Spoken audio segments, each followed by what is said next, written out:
نحمده ونصلي ونسلم على رسوله الكريم اما بعد فاعوذ باللہ من الشیطان الرجیم بسم اللہ الرحمن الرحیم۔ آج ہم سورۃ البقرہ کی آیت نمبر 172 اور 173 پڑھیں گے۔ اس سے پہلے اللہ تعالیٰ نے اس بات سے منع فرمایا تھا کہ تم ناپاک چیزیں کھاؤ، اور اس میں عمومی حکم تھا، یا ایھا الناس سے خطاب تھا۔ تو یہاں پر اللہ تعالیٰ نے یا ایھا الذین آمنوا سے خطاب کیا ہے، اور اس کے بعد اللہ تعالیٰ نے 4 چیزیں جو نص میں وارد ہیں اور ہر شریعت کے اندر جو حرام رہی ہیں، ان 4 منصوص محرمات کو اللہ تعالیٰ نے یہاں پر ذکر فرمایا ہے۔ آج ہم ان کا ترجمہ اور اس کی تفصیل دیکھیں گے۔ ترجمہ دیکھتے ہیں۔ یا ایھا الذین آمنوا، اے ایمان والو، کلو تم کھاؤ،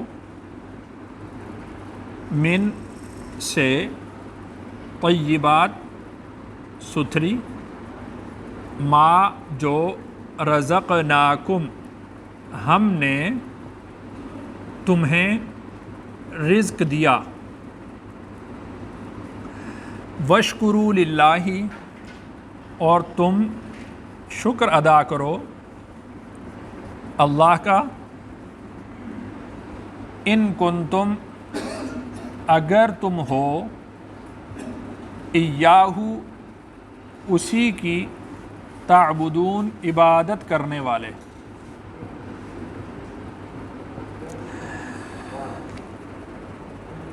اس آیت میں اللہ تعالیٰ نے یا ایھا الذین آمنوا سے خطاب فرمایا ہے۔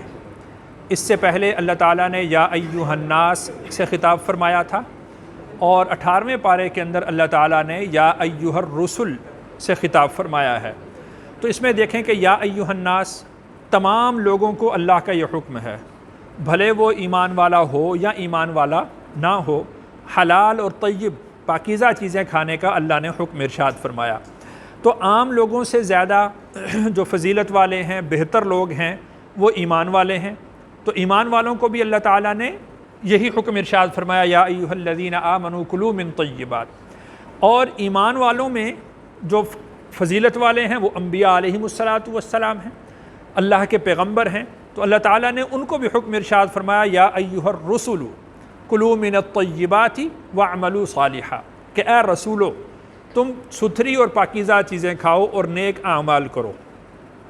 تو علماء نے لکھا ہے کہ جو حلال رزق ہے، طیب رزق ہے، پاکیزہ رزق ہے، اس کو نیک اعمال میں بہت بڑا دخل ہے، دعاؤں کی قبولیت میں اس کو بہت بڑا دخل ہے۔ ایک حدیث میں آتا ہے، رسول اکرم صلی اللہ علیہ وسلم نے ارشاد فرمایا کہ ایک شخص ہے، اس کے ہونٹ خشک ہیں، اس کے بکھرے ہوئے بال ہیں اور پراگندہ حال ہے، اور وہ ہاتھوں کو اٹھا کر دعا مانگتا ہے، یا اللہ یا اللہ یا اللہ دعا کرتا ہے، حالانکہ اس کا کھانا حرام ہے، پینا حرام ہے، پہننا حرام ہے، تو اس کی دعا کیسے قبول ہوگی؟ تو جو شخص حرام کھاتا ہو، جس کی روزی کے اندر حرام کا دخل ہو، تو اس کی دعائیں اور اس کی عبادات اللہ کے ہاں قبول نہیں ہوتی۔ اس وجہ سے اللہ تعالیٰ نے پاکیزہ، حلال، طیب، صاف ستھری چیزیں کھانے کا حکم ارشاد فرمایا ہے۔ تو پچھلی آیت میں حلالا طیبہ فرمایا تھا، یہاں پر صرف طیب کا ذکر ہے، من طیبات ما رزقناکم۔ تو جیسا کہ میں نے عرض کیا تھا کہ جو طیب رزق ہے، تو اس میں یہ بات داخل ہوتی ہے کہ وہ حلال بھی ہو اور حلال باقی بھی رہے، اور اسی طرح یہ کہ کسی دوسرے کا حق اس کے ساتھ متعلق نہ ہوا ہو، تو وہ چیز طیب کہلاتی ہے۔ تو ایک تو یہ کہ وہ حلال ہو جس کو اللہ نے حلال کیا ہے، پھر اس کی حیت تبدیل نہ ہوئی ہو، کسی دوسرے کا حق اس کے ساتھ متعلق نہ ہوا ہو، جو بالکل صاف ستھرا پاکیزہ رزق ہے جس میں کوئی شک و شبہ نہیں ہے، تو تم وہ رزق کھاؤ۔ اگر آدمی کے رزق میں شک و شبہ بھی آ جائے تو تب بھی اس رزق کو چھوڑ دینا چاہیے۔ رسول اللہ صلی اللہ علیہ وسلم ایک دفعہ شدید یعنی بھوک میں تھے، تو ایک کھجور آپ علیہ السلام کو ملی، تو آپ علیہ السلام نے اس کھجور کو اٹھایا اور پھر فرمایا کہ اگر مجھے یہ شبہ نہ ہوتا کہ یہ صدقہ کی ہوتی تو میں اس کو کھا لیتا۔ تو یعنی آپ علیہ السلام نے شک و شبہ کی وجہ سے اس کھجور کا کھانا ترک فرما دیا۔ اسی طرح حضرت ابوبکر صدیق رضی اللہ عنہ کا ایک واقعہ حدیث مبارکہ کے اندر آتا ہے کہ ان کا ایک غلام تھا جو اسلام لانے سے پہلے کہانت کیا کرتا تھا، نجومی کا کام کیا کرتا تھا، پامست تھا، تو اس نے کسی گھر کے لیے کہانت کہی، تو وہ جب مسلمان ہو گیا، اسلام آیا، اس نے اسلام کو قبول کیا، تو اس نے وہ جو پہلے کہیں کہانت کہی تھی تو اس کی وہ کہانت مکمل ہو گئی، تو ان گھر والوں نے اس کے اعزاز میں اس کے لیے کھانا بھیجا، اس نے وہ کھانا لا کر حضرت ابوبکر صدیق رضی اللہ عنہ کے سامنے رکھ دیا۔ حضرت ابوبکر صدیق رضی اللہ عنہ نے اس میں سے ایک لقمہ لے لیا، تو اس نے کہا کہ پہلے آپ پوچھتے ہیں کہ کھانا کہاں سے لائے، آج آپ نے پوچھا نہیں۔ کہا کہ بھوک کی شدت کی وجہ سے میں نہیں پوچھ سکا، بتاؤ کہاں سے لائے، تو اس نے سارا واقعہ سنایا۔ تو حضرت ابوبکر صدیق رضی اللہ عنہ نے پانی پی پی کر وہ جو ایک لقمہ کھایا تھا اس کو نکالا، کیونکہ کافی دنوں کی بھوک تھی تو اس کو نکال دیا، اور بڑی مشقت سے نکالا۔ تو کسی نے کہا کہ آپ نے اس رزق کے یعنی ایک لقمہ کی خاطر اتنی تکلیف اٹھائی؟ تو حضرت ابوبکر صدیق رضی اللہ عنہ نے ارشاد فرمایا کہ اگر یہ میری جان کے ساتھ بھی نکلتا تو میں اس کو نکالتا، اس لیے کہ میں نے رسول اللہ صلی اللہ علیہ وسلم سے سنا ہے کہ وہ رزق وہ جسم جو حرام رزق سے پلا ہوا ہو وہ جہنم کا ایندھن بننے کے زیادہ مستحق ہے، تو اس لیے میں اس کو اپنے جسم کا حصہ بننے کے لیے کبھی بھی تیار نہ ہوتا۔ تو اس طرح سے اپنے مال کو مشتبہ چیزوں سے پاک کرنا چاہیے، پاکیزہ روزی ہو، حلال طیب روزی ہو، کسی قسم کا اشتباہ آدمی کی روزی کے اندر نہیں ہونا چاہیے۔ اور پھر ارشاد فرمایا وَاشْكُرُوا لِلَّهِ، کہ تم اللہ کا شکر ادا کرو۔ دیکھیے کہ اللہ تعالیٰ نے اپنی نعمتوں کے استعمال کرنے کا ہمیں حکم دیا ہے، یہ اللہ کی ناشکری ہے کہ ہم اللہ کی نعمتوں کو استعمال نہ کریں، اور یہ بھی ناشکری ہے کہ ہم نعمتیں استعمال کر کے اللہ کو یاد نہ کریں۔ تو اللہ تعالیٰ نے ہمیں چیزیں جو اللہ نے رزق ہمیں دیا ہے اس کے کھانے کا ہمیں اللہ نے حکم ارشاد فرمایا، سورۃ نحل میں، اعراف میں، سورۃ مائدہ میں، سورۃ بقرہ کے اندر مختلف جگہوں پر اللہ نے ارشاد فرمایا ہے۔ تو اللہ کی نعمتوں کا استعمال کرنا چاہیے، اور ان کو اللہ کا فضل سمجھتے ہوئے استعمال کرنا چاہیے۔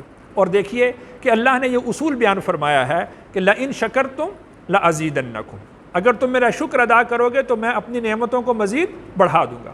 تو ہم جو بھی نعمت اللہ کی استعمال کریں تو اس کو اللہ کا فضل سمجھتے ہوئے اس کو استعمال کریں، اور اس پر اپنا استحقاق نہ سمجھیں کہ میں نے اپنی محنت سے کمایا ہے، میں نے اپنی عقل سے کمایا ہے، میں نے اپنے علم سے کمایا ہے، میں نے اپنی مہارت سے کمایا ہے، میں اس کا مستحق تھا۔ قطعاً ایسا نہیں، بلکہ محض اس کو اللہ کا فضل سمجھے کہ اللہ نے یہ میرے اوپر فضل فرمایا اور یہ نعمت مجھے عطا فرمائی، اور اس پر اللہ کا شکر ادا کرے۔ اور رسول اللہ صلی اللہ علیہ وسلم نے ارشاد فرمایا کہ الطاعم الشاکر کالصائم الصابر، کہ کھا کر شکر ادا کرنے والا وہ رتبے کے لحاظ سے ایسے ہی ہے جیسا کہ روزہ رکھنے والا صبر کے ساتھ، یعنی صابر روزہ دار جس طرح اس کا رتبہ ہے، جس طرح اس کو اجر ملے گا، اسی طرح اللہ تعالیٰ اس شخص کو بھی اجر عطا فرمائیں گے کہ جس نے اللہ کی نعمت کو استعمال کیا اور اس کے بعد اس نے الحمدللہ کہا اور اس نے اللہ کا شکر ادا کیا۔ اسی وجہ سے آپ دیکھیں کہ رسول اللہ صلی اللہ علیہ وسلم نے ہمیں یہ بات سکھلائی ہے کہ ہم اللہ تعالیٰ کی جو نعمت بھی استعمال کریں اس کے بعد ہم جو دعا پڑھتے ہیں، دعا مانگتے ہیں، تو اس میں الحمدللہ کے الفاظ ہیں کہ تمام تر نعمتوں کا شکر کس کے لیے ہے؟ اللہ کے لیے ہے۔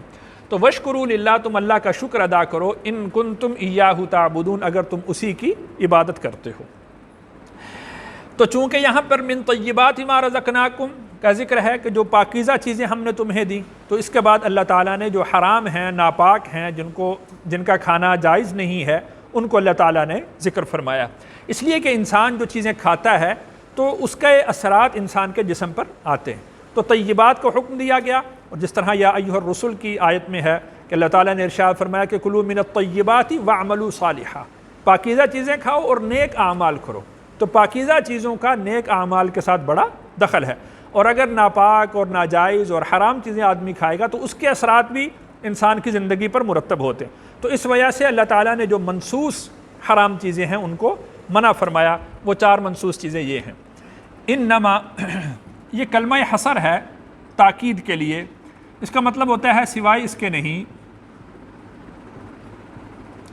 یعنی یہ بات پختہ ہے۔ حرم، حرام کیا ہے، علیکم، تم پر، المیتۃ، مردار، والدم، اور خون، ولحم الخنزیر، اور خنزیر کا گوشت۔ لحم عربی زبان میں گوشت کو کہتے ہیں، ولحم الخنزیر، خنزیر کا گوشت۔ وما اہل بہ لغیر اللہ، اور جو نامزد کر دیا گیا اللہ کے علاوہ کے لیے.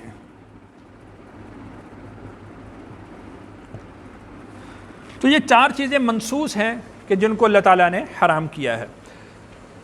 تو ان میں سب سے پہلی چیز ہے میتہ، مردار.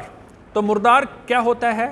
وہ حلال جانور کہ جس کو غیر شرعی طریقہ سے ذبح کر دیا گیا ہو، یا وہ اپنی موت خود مر جائے.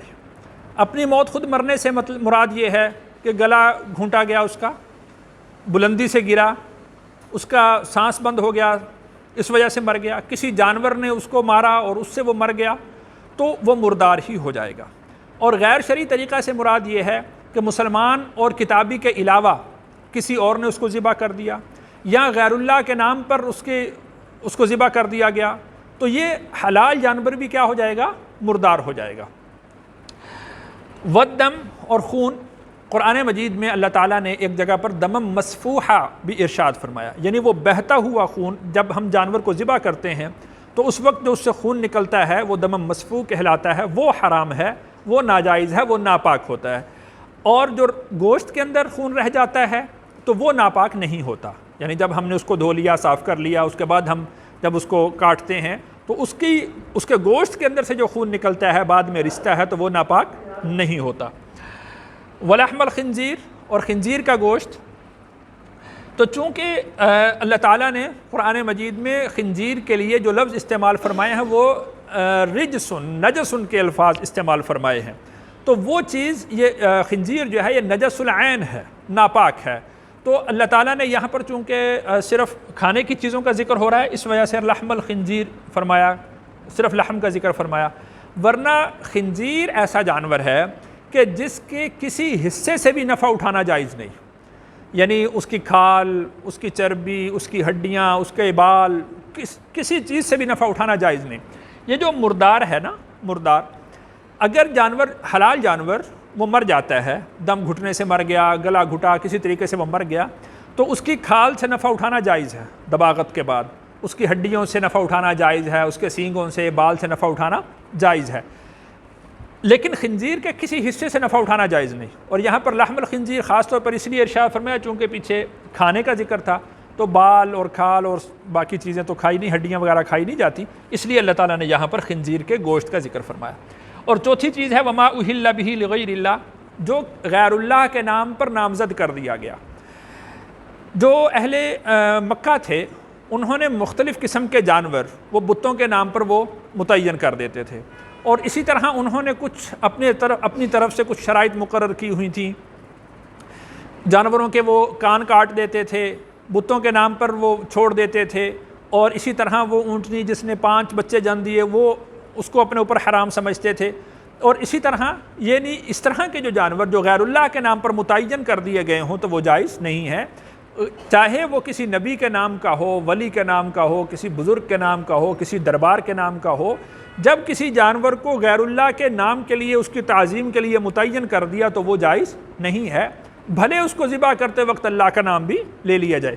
اس لیے کہ یہاں پر اللہ تعالیٰ نے جو ارشاد فرمایا ہے وہ وما اہل بہ لغیر اللہ فرمایا، جو غیر اللہ کے نام پر نامزد کر دیا گیا. ذبح کا وقت نہیں ہے کہ جب ذبح کیا جائے اس وقت، ذبح کرتے وقت اگر اللہ کے نام کے ساتھ کسی اور کا نام جوڑ دیا یا کسی اور کا نام لے کر ذبح کیا تو اس کے تو حرام ہونے میں کوئی شک ہی نہیں، وہ تو غیر شرعی طریقہ میں ذبح آ جائے گا اور وہ مردار ہی کہلائے گا. لیکن اگر کسی جانور کو کسی خاص شخصیت کے نام پر متعین کر دیا گیا اور پھر اس کو اس کے نام پر ذبح کیا گیا، اس کی تعظیم کے لیے ذبح کیا گیا، تو چاہے ذبح کرتے وقت اللہ کا نام بھی لے لیا جائے تب بھی وہ حرام ہی رہے گا، ناجائز ہی رہے گا. فمن اضطر، پھر جو شخص مجبور کر دیا گیا غیر باغن، نافرمانی نہ کرتے ہوئے، ولا عادن، اور زیادتی نہ کرتے ہوئے، فلا اثم علیہ، تو نہیں ہے اس پر کوئی گناہ.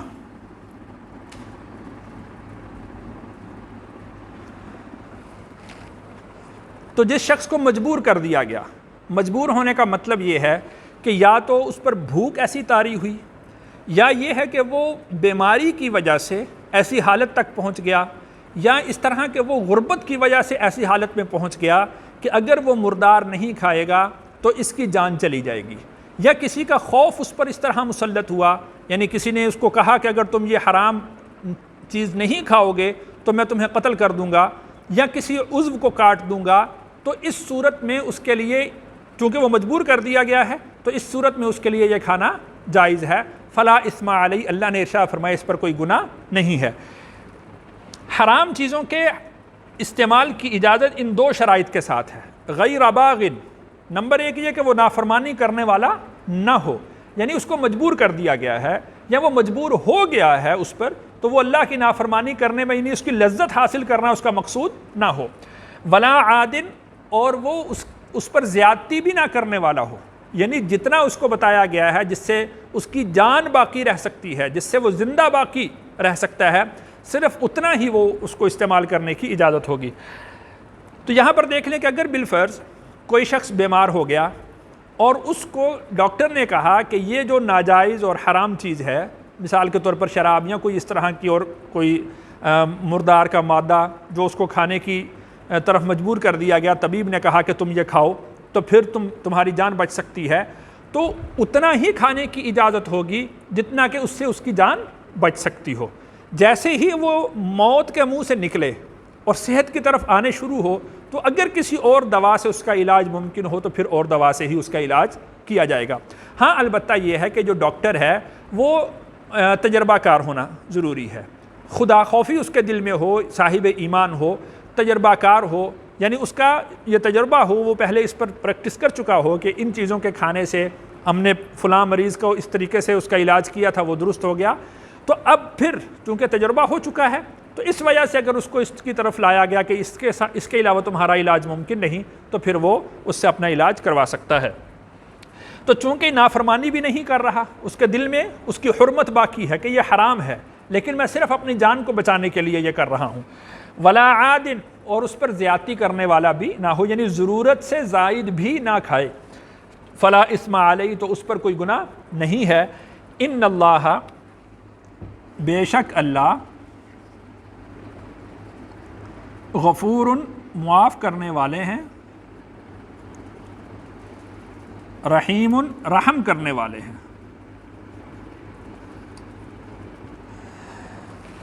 تو چونکہ اللہ تعالیٰ نے حرام چیزوں کے کھانے سے منع فرمایا، اور جب آدمی کسی حرام چیز کو کھاتا ہے تو اس سے اس کے دل پر، اس کی روح پر اس کے اثرات مرتب ہوتے ہیں۔ اگرچہ یہ شخص مجبور کر دیا گیا ہے اور اس نے اس کی حرمت کو بھی سمجھا ہے اور اس نے اس پر زیادتی بھی نہیں کی، لیکن طبعی طور پر جو اس کے اثرات ہیں تو وہ تو بہرحال اس پر مرتب ہوں گے، تو اس پر پھر وہ اللہ سے معافی مانگے۔ ان اللہ غفور الرحیم، پھر اللہ تعالیٰ اس کو معاف کرنے والے ہیں، اور اس کے دل پر، اس کی روح پر جو اثرات بد مرتب ہوئے ہیں تو اللہ تعالیٰ ان اثرات بد کو ختم فرما دیں گے اور اللہ تعالیٰ اس پر اپنا رحم فرمائیں گے۔ اللہ تعالیٰ سے دعا ہے اللہ تعالیٰ مجھے اور آپ کو قرآن کا فہم نصیب فرمائے۔